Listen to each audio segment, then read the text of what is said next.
ఉగ్రవాదులకి చావు దెబ్బ కొట్టిన మన భారత సైన్యం. మీ అందరికీ యాद ఉండొచ్చు, పహల్గాంలో చాలా వరకు మన హిందువులు అక్కడ తిరగనికి వెళ్ళినారు. చాలా మంది హిందువులు ఉండే పేరడిగి ఏ విధంగా ఈ టెర్రరిస్టులు అందరికీ సంపిస్తారు. మీరు అందరు కూడా చూసినారు.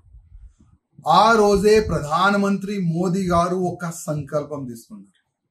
ఎట్టి పరిస్థితిలో మా భారతీయుల పైన కాల్పులు జరిపిన ఈ టెర్రరిస్టుల్ని నేను ఇడవను.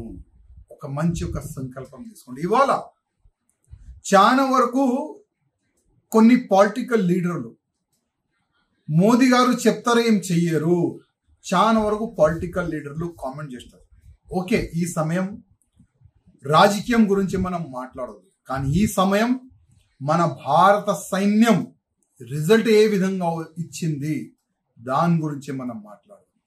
ఇవాళ ఏ దేశం కూడా ఈ విధంగా యాక్షన్ తీసుకోదు, కానీ మన భారత సైన్యం స్వయం ప్రధానమంత్రి గారు కూర్చొని మన భారతదేశ సైన్యంకి ఆదేశం ఇస్తారు, మీరేం చేస్తారు చేయండి.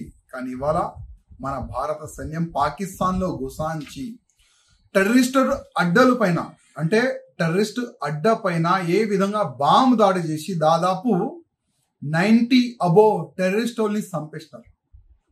అంటే మా హిందూ మహిళలు బొట్టు తీసేస్తే మా భారత సైన్యం రిజల్ట్ ఏ విధంగా ఇస్తుంది ఇవాళ మన భారత సైన్యం చూపెట్టింది. అదేవిధంగా పహల్గాంలో ఆ టెర్రరిస్టులు భర్తకి ఏ విధంగా చంపినారు మహిళల ముందు, చంపే ముందు ఏం చెప్పినారు వాళ్ళు, మోదీకి చెప్పుకోపో. ఇవాళ మోదీ గారు చెప్తున్నారు మా రిజల్ట్ ఈ విధంగా ఉంటుందని. ఇది ప్రారంభం. నేనైతే ప్రధానమంత్రి మోదీ గారికి ఒక రిక్వెస్ట్ చేస్తున్నా. ఇప్పుడు మనం స్టార్ట్ చేసినాం పాకిస్తాన్ పైన దాడు, పాకిస్తాన్ పైన యుద్ధమే స్టార్ట్ చేయాలి నా ఒక నివేదిక. ఎందుకంటే పాకిస్తాన్ ఒక టెర్రరిజం ఫ్యాక్టరీ.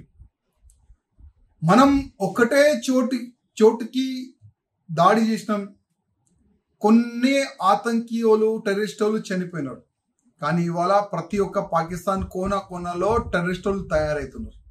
అందుకోసం ఇప్పుడు ఒక మంచి సమయం. ఇవాళ భారతదేశం అందరు కూడా అనుకుంటున్నారు ఇప్పుడు పాకిస్తాన్ తోని అటు ఇటు మనం ఒక యుద్ధం చేసుకోవాలని అందరు కూడా అనుకుంటున్నారు. అందుకోసం ప్రధానమంత్రి మోదీ గారితో ఒక నివేదిక, యుద్ధం స్టార్ట్ చేయండి, పాకిస్తాన్ మొత్తం ఖతం చేయండి. అది నేను మోదీ గారికి రిక్వెస్ట్ చేస్తున్నా.